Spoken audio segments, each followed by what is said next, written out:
એકદમ ચાલુ ઇન્ટરવ્યુ આવા ચોંટી જઈએ તો શું આપણે કઈ સારી વસ્તુ પૂછતા હોય ને એમને એકદમ ખોટું લાગી જાય, આપણે કહીએ તારી બેન આવા ચોંટી જઈએ તો કોઈ ચાન્સ લેવા જ નથી ભાઈ. આપણે લેપટોપ ખોલ્યું, ફ્રન્ટ કેમેરા ઓન કર્યો તો ખબર પડી પાછળ પોપડા દેખાય છે.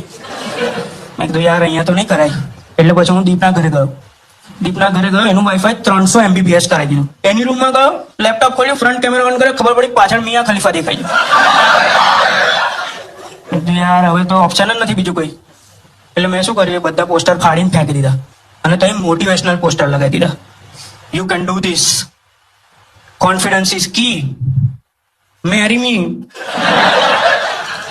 પ્લીઝ, હવે એકલા નહીં ગમતું. અને એવું બધું કરીને રેડી કરી દીધું. બરાબર. પછી આવ્યો દિવસ D-Day. ફ્રાઈડે સવારે ઉઠ્યો, 4 વખત ના આવ્યો. દાઢી વાળી કરી, શેરવાની પહેરી ને રેડી થયો. મેં પરફ્યુમ છાટ્યું, ખબર નહીં કે મને સુગંધ બી નથી આવવાની. પછી દીપના ઘરે ગયો. એક્ઝેક્ટ 7:59 મેં લેપટોપ ખોલ્યું, ઓન કર્યું ને વિન્ડોઝ નો અપડેટ આવી ગયો.